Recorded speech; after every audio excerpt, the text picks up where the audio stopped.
कहानी की शुरुआत होती है सन 1923 से, जहां दो बच्चे एक प्लेन में खेल रहे होते हैं, जिनमें एक का नाम रेफ होता है और दूसरा उसका बहुत अच्छा दोस्त था। दोनों अपने खेल में ये समझ रहे होते हैं जैसे वो पहले जंग में हैं और जर्मन्स को मार रहे हैं। तभी यहाँ रेफ के दोस्त के डैड अपना प्लेन लेकर आते हैं। उनके जाने के बाद ये दोनों उस प्लेन में जाकर बैठ जाते हैं, लेकिन तभी खेल ही खेल में गलती से इनसे वो प्लेन चल पड़ता है और थोड़ा थोड़ा उड़ने लगता है। कुछ ही दूर जाने के बाद वो रुक जाता है। ये देख रेफ के दोस्त के डैड वहाँ आते हैं और अपने बच्चे को इस हरकत के लिए मारने लगते हैं। जब रेफ अपने दोस्त को बचाने के लिए उसके डैड पर हमला कर देता है और कहता है, अंकल आप बहुत ही गंदे हैं, दुश्मनों की तरह, इन्हें जर्मन्स की तरह। इस पर उसके डैड कहते हैं, नहीं मैं जर्मन नहीं हूँ, बल्कि मैं पहली जंग में जर्मन्स के खिलाफ लड़ा था। वो बहुत ही बुरा मंजर था, लाखों लोगों की जान चली गई। ये कहने के बाद वो यहाँ से चले जाते हैं। यहाँ रेफ का दोस्त उसे कहता है, तुम मेरे बहुत अच्छे दोस्त हो, मेरी हमेशा हिफाजत करते हो। वक्त गुजरता जाता है और हम देखते हैं सन 1941। ये वो वक्त था जब दूसरी जंग शुरू हुई थी। जर्मन ने यूरोप पर हमला कर दिया था, लेकिन अमेरिका अभी भी इस जंग में शामिल नहीं हुआ था। रेफ और उसका दोस्त अब बड़े हो चुके हैं, वो एयरफोर्स में पायलट हैं। रेफ को उनका मेजर बुलाता है और बताता है, ब्रिटिश ने तुम्हें एयरफोर्स में जंग में शामिल करने के लिए चुन लिया है। अब ये तुम्हारी मर्जी है, अगर तुम जाना चाहते हो तो जा सकते हो, लेकिन मुझे इतना पता है कि आज नहीं तो कल हमें भी इस जंग में उतरना पड़ेगा, जिसके लिए मुझे बहुत सारे पायलट्स की जरूरत होगी और ये मेरा फर्ज है। अगर मैं चाहूँ तो तुम्हें रोक सकता हूँ, लेकिन मैंने ये तुम पर छोड़ दिया है, तुम चाहो तो जा सकते हो। जिस पर रेफ बोलता है, सर अगर आप मेरी जगह होते तो क्या करते? मेजर कहते हैं, अगर मैं होता तो मैं तो जाता ब्रिटेन के लिए। और अब रेफ भी जाने की तैयारियां करने लगता है। असल में जर्मन के लीडर ने लगातार यूरोप पर हमला करके उसे कमजोर कर दिया था। वो यूरोप पर हावी हो गया होता है, इसीलिए ब्रिटिश अमेरिका के पायलट्स की मदद चाहते हैं। अब जब रेफ के दोस्त को पता चलता है कि वो ब्रिटेन के लिए जंग में लड़ने जा रहा है तो उसे बहुत दुख होता है, क्योंकि वो जानता है कि उस जंग में जाना किसी खतरे से खाली नहीं है। तब उसे नाराज देखकर रेफ कहता है, मैं बहुत जल्द 25 का हो जाऊंगा और तब ये लोग मुझे बस फ्लाइट का टीचर ही बनाकर रख देंगे, लेकिन मैं एक फौजी बनना चाहता हूँ, एयरफोर्स के लिए लड़ना चाहता हूँ। इसीलिए मेरे दोस्त समझने की कोशिश करो, मुझे जाना ही होगा। जिसके बाद रेफ मेडिकल टेस्ट के लिए जाता है, जो जंग में जाने से पहले होता है, जिसमें पूरे जिस्म को चेक किया जाता है, ये देखने के लिए कि कहीं कोई मसला तो नहीं। इनमें नजर भी चेक की जाती है और इसी तरह के अलग अलग चेकअप। अब रेफ को एक ऐसा मसला था जिसमें उसे पढ़ने में मसला होता था, और जब उसकी बारी आती है नजर चेक करवाने की तो वहाँ एक नर्स बैठी होती है जिसका नाम एवलिन होता है। वो समझ जाती है कि इसे पढ़ने में मसला है। वो बताती है कि हमें बहुत तेज नजर की जरूरत है, लेकिन तुम्हें ये मसला है इसलिए मैं तुम्हें पास नहीं कर सकती। रेफ बोलता है, मुझे सिर्फ पढ़ने में मसला है, उसके अलावा मेरी नजर इतनी तेज है कि तेज भागते हुए खरगोश पर भी निशाना लगा सकता हूँ। अब उसका जुनून और शौक देखकर वो उसे मेडिकल टेस्ट में पास कर देती है। अब रेफ पहली ही नजर में एवलिन को पसंद करने लगा था। वो इस बारे में उसे बता ही देता है, जिसके बाद दोनों ही दूसरे को पसंद करने लगते हैं और एक साथ बहुत सा वक्त गुजारते हैं। यहाँ रेफ उसे बता देता है कि कल मैं जंग पर जा रहा हूँ और मैं लड़ूंगा ब्रिटेन की तरफ से। ये सुनकर एवलिन काफी हैरान हो जाती है, क्योंकि अब से पहले उसे नहीं पता था कि वो जंग पर जाने वाला है। एवलिन कहती है, वो तुम्हें कैसे जबरदस्ती जंग पर अपने साथ ले जा सकते हैं? जिस पर रेफ कहता है, मुझे कोई जबरदस्ती नहीं ले जा रहा, मैं अपनी मर्जी से जा रहा हूँ। अगर मैं चाहता तो रुक जाता, मगर मैं जाना चाहता हूँ। मैं अपनी पूरी जिंदगी में इस वक्त का बेसब्री से इंतजार कर रहा था। मैं लड़ना चाहता हूँ, मेरी ख्वाहिश एक फौजी बनने की है। जिसके बाद वो जंग पर चला जाता है। अब अमेरिका के प्रेसिडेंट कहते हैं, आखिर कब तक हम ये ड्रामा करते रहे, झूठ बोलते रहे कि दूसरी जंग नहीं हो रही, जबकि वो तो शुरू भी हो चुकी है। मैं चाहता हूँ कि हम भी इस जंग में हिस्सा लें और अपने पड़ोसी मुल्कों की मदद करें, लेकिन उनकी इस बात पर बाकी टीम राजी नहीं होती। वो लोग उनसे कहते हैं, दुश्मन जंग का सामान बना रहा है, जैसे टैंक्स और बॉम्ब्स, और हम क्या बना रहे हैं, फ्रिज। हमारे पास तो फिलहाल कोई भी तैयारी नहीं है जंग की, इसीलिए हम चाहकर भी जंग में ना तो शामिल हो सकते हैं और ना पड़ोसी मुल्कों का साथ दे सकते हैं। उधर जापान अमेरिका से परेशान होता है, क्योंकि अमेरिका ने इन्हें तेल देना बंद कर दिया है। जापान को तेल की जरूरत है, क्योंकि इनके पास सिर्फ इतना ही तेल है जो ये सिर्फ 18 महीनों तक इस्तेमाल कर सकते हैं। जापान का लीडर कहता है, वो वक्त आ गया है, हमें अमेरिका पर हमला करना होगा, और ये हमला हम अचानक करेंगे। हम उनकी नेवी पर हमला करके उनके जहाजों के ग्रुप को उड़ा देंगे और उस पूरी जगह जिसका नाम पर्ल हार्बर है उसे तबाह कर देंगे। उधर जंग में रेफ अपना प्लेन उड़ा रहा होता है, बहुत सारे दुश्मनों के जहाजों को वो मार भी गिराता है और साथ ही साथ एवलिन को खत भी लिखता रहता है। अब दोनों दूर होते हैं, इसलिए उन्हें एक दूसरे से बहुत प्यार हो जाता है। रेफ उसे ये भी बताता है कि यहाँ हर कदम पर खतरा है। परसों जिन दो पायलट्स के साथ मैंने खाना खाया था, आज वे इस दुनिया में नहीं रहे, शहीद हो गए हैं। और अब खतरा रेफ की सर पर भी मंडराने लगता है। वो जब जंग के लिए जाता है तो दुश्मन उसके प्लेन पर भी बहुत सारी गोलियां मारते हैं, जिससे उसके प्लेन में आग लग जाती है, वो तबाह होने लगता है। तबाह होने के बाद प्लेन समंदर में जाके गिरता है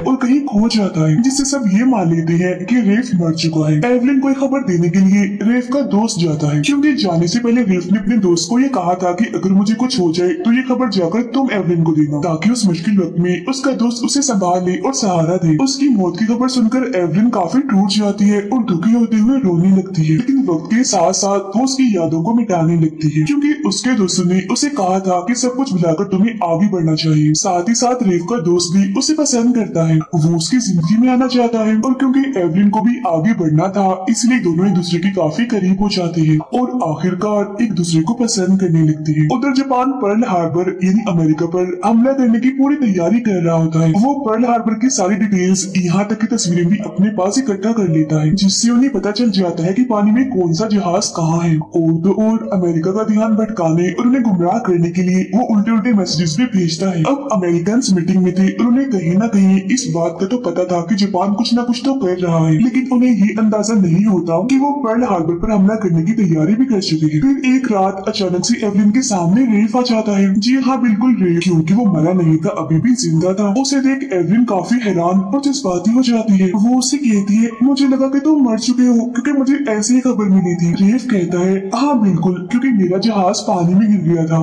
लेकिन फिर मछुआरों के एक जहाज ने मेरी जान बचाई। वहाँ से बचाकर वो मुझे अपने मुल्क में ले गए। वहाँ से मैं तुमसे राब्ता नहीं कर सकता था, लेकिन एक एक पल मैंने तुम्हें बहुत याद किया, तुमसे मिलना चाहता था, और देखो वो वक्त आ ही गया, आज मैं तुम्हारे सामने हूँ। और अब यहाँ एवलिन उसे बता ही देती है कि तुम्हारा दोस्त और मैं अब एक साथ हैं, यानी एक दूसरे को पसंद करती है। ये जानकर रेफ काफी दुखी हो जाता है। तभी यहाँ उसका दोस्त भी आ जाता है, लेकिन रेफ उससे बात नहीं करता, उसे नाराज होकर वहाँ से चला जाता है। रात को रेफ की दोस्त उसकी वापस आने की खुशी में जश्न मना रहे थे। तब यहाँ रेफ का दोस्त भी आ जाता है। यहाँ इन दोनों के बीच बहस होने लगती है, क्योंकि रेफ को ये लग रहा था कि मेरे दोस्त ने मेरे साथ ही धोखा किया। उसका दोस्त उसे काफी समझाने और मनाने की कोशिश करता है, देखो इसमें किसी का कोई कसूर नहीं है, तुम्हारी मौत की खबर सुनकर हम टूट गए और उस मुश्किल वक्त में एक दूसरे के करीब आ गए। लेकिन रेफ उसकी बात सुनने को तैयार ही नहीं था। उसे ये लग रहा था कि उसके दोस्त ने ही उसके पीठ पीछे ये गलत हरकत की। अब दोनों को ही गुस्सा आ जाता है, इसीलिए लड़ने लगती है।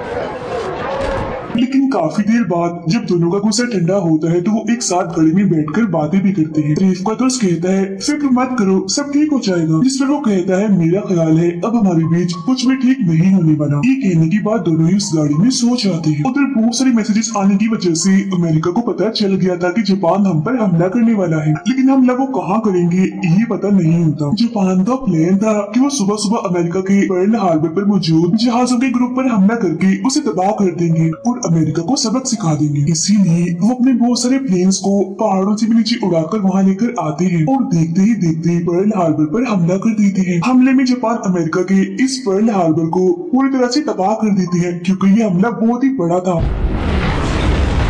सारे सूरत हाल को देखते हुए रेफ और उसका दोस्त अपने प्लेन तक आ जाते हैं। रेफ अपने दोस्त को कहता है, लड़ने के लिए मुझे एक अच्छे साथी की जरूरत है, तो मेरा साथ देना, मेरे साथ लड़ना, ओके। इसके बाद वो अपनी टीम के साथ मिलकर जापान के जहाजों पर हमला करने लगते हैं। लेकिन यहाँ पर जापान के टोटल 350 प्लेन्स थे, इसीलिए वो इन पर भारी पड़ रहे थे और अब जापान के प्लेन्स रेफ के प्लेन का पीछा करने लगते हैं। लेकिन ये अपनी टीम के साथ मिलकर जापान के 29 प्लेन को मारकर गिरा देते हैं। अब इससे जापान को इतना फर्क नहीं पड़ता, लेकिन अमेरिका को बहुत पड़ता है, क्योंकि उनकी काफी तबाही हुई थी, बहुत सारे लोग मारे गए थे, इसीलिए सब सदमे में होते हैं। अब अमेरिका के प्रेसिडेंट अपने लोगों से बात करते हैं कि इतने वक्त से हम ये दिखलावा करते रहे कि जापान के साथ हमारे अच्छे ताल्लुक हैं, लेकिन ऐसा कुछ नहीं है, अंदर ही अंदर दुश्मनी चल रही थी। इसीलिए वो वक्त आ गया है जब हम भी दूसरी जंग में उतरेंगे और मैं जापान के खिलाफ जंग का ऐलान करता हूँ। अब रेफ और उसके दोस्त को कर्नल का एक खुफिया मिशन जो जापान के खिलाफ था उसके लिए भेजा जा रहा था, लेकिन वहाँ जाने से पहले एवलिन रेफ के पास आती है और उसे बताती है, मैंने और तुम्हारे दोस्त ने शादी कर ली है और मैं माँ बनने वाली हूँ, मगर मैंने ये बात अभी तक उसे नहीं बताई। मैंने तुम्हारे साथ रहने का सोचा था, लेकिन देखो सब कुछ बदल गया। अब सारी सूरत हाल को देखते हुए रेफ उन दोनों को माफ कर देता है और अपने दोस्त को कहता है, तुम जंग पर मत जाओ, क्योंकि एवलिन एक बार पहले भी अपना प्यार खो चुकी है और मैं नहीं चाहता कि उसके साथ दोबारा ऐसा हो, क्योंकि रेफ जानता है कि वो जिस मिशन पर जा रहे हैं वहाँ से वापस आना नामुमकिन है। रेफ का दोस्त उसे कहता है, बचपन से तुमने मेरी हिफाजत की है, मेरा ख्याल रखा है, लेकिन अब नहीं, आज ऐसा मत करो, हम दोनों ही जाएंगे उस मिशन में। इनके अलावा यहाँ पर और भी बहुत सारे पायलट्स थे। इन्हें बताया जाता है कि एक ऐसा मिशन है जिसमें आप सब टोक्यो पर हमला करेंगे, जो जापान के बिल्कुल बीचों बीच है, और ये मिशन बहुत ही मुश्किल है, और हमारी नेवी हमें टोक्यो से कुछ मील दूर ले जाएगी, जिसके बाद हम वहाँ से प्लेन के जरिए आकर हमला करेंगे। और अब इनके मिशन का वो दिन आ ही जाता है जब ये पर्ल हार्बर पर हुए हमले का बदला लेंगे। रेफ कैप्टन से कहता है कि जापान ने हम पर 350 प्लेन से हमला किया था, जबकि हम तो सिर्फ 16 प्लेन से हमला कर रहे हैं। हमारे इतने छोटे से हमले का उन पर क्या फर्क पड़ेगा? कैप्टन जवाब देता है कि उन्होंने हम पर हथौड़े से हमला किया था, लेकिन अगर हम अपने इस छोटे से हमले में भी कामयाब रहते हैं तो ये सिर्फ एक कांटा होगा जो जापान को चुभ जाएगा। और हाँ, एक बात सब याद रखो, जीत उन्हीं को मिलती है जिन्हें उसका यकीन होता है। हम अमेरिका को इस जीत का यकीन दिलाएंगे। और अब बस ये जापान पर हमला करने के लिए तैयार होते हैं, लेकिन जहाँ इनके शिप्स थी, इन्हें जहाँ से इन्हें अपने प्लेन्स लेकर उड़ना था, वहाँ जापान की बहुत सारे शिप्स आ जाती है। और अब अगर ये यहाँ से ये जापान पर तो हमला कर देंगे, लेकिन उसे आगे चाइना तक नहीं पहुंच पाएंगे फ्यूल की वजह से। असल में इनका इरादा कुछ यूँ होता है कि प्लेन से जापान पर हमला करके चाइना में उतर जाएंगे, लेकिन अगर ये इस जगह से उड़ेंगे तो चाइना तक पहुंचते पहुंचते इनका फ्यूल खत्म हो जाएगा। मगर इसके अलावा इनके पास और कोई रास्ता भी नहीं होता, और आखिरकार ये लोग अपने 16 के 16 प्लेन्स लेकर उड़ जाते हैं और जापान पहुँचते हैं। वहाँ पहुँचते ही अपने प्लान के मुताबिक जापान के शहर टोक्यो पर बमबारी करना शुरू कर देते हैं,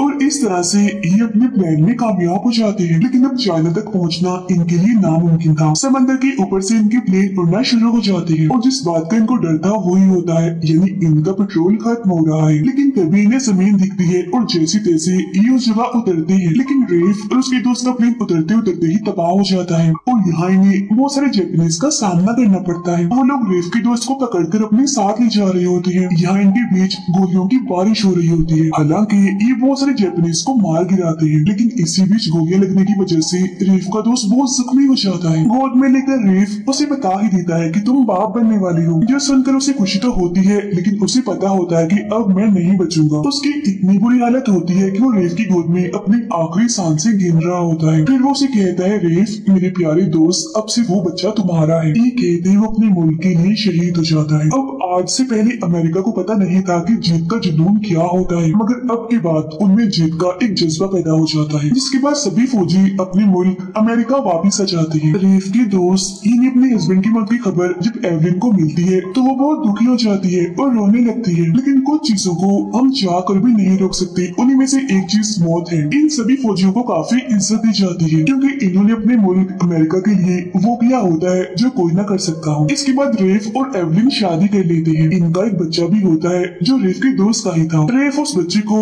उसी प्लेन में ले जाता है जिसमें एक बार बचपन में वो अपने दोस्त के साथ गिरा था और वो गलती से चल पड़ा था। इसी तरह से इनकी जिंदगी चलती रहती है। जापान ने पर्ल हार्बर पर हमला करके जो जंग शुरू की थी उसका बदला लेने के लिए अमेरिका ने पहले हिरोशिमा और फिर नागासाकी पर बॉम्ब गिराए और इस जंग को खत्म किया। इस हमले में करीब 3.5 लाख तक लोग मारे गए, जिस वजह से जापान को गलती का एहसास हुआ और उन्होंने अमेरिका से सुलह कर ली। इसी के साथ ये फिल्म यहीं पर खत्म हो जाती है।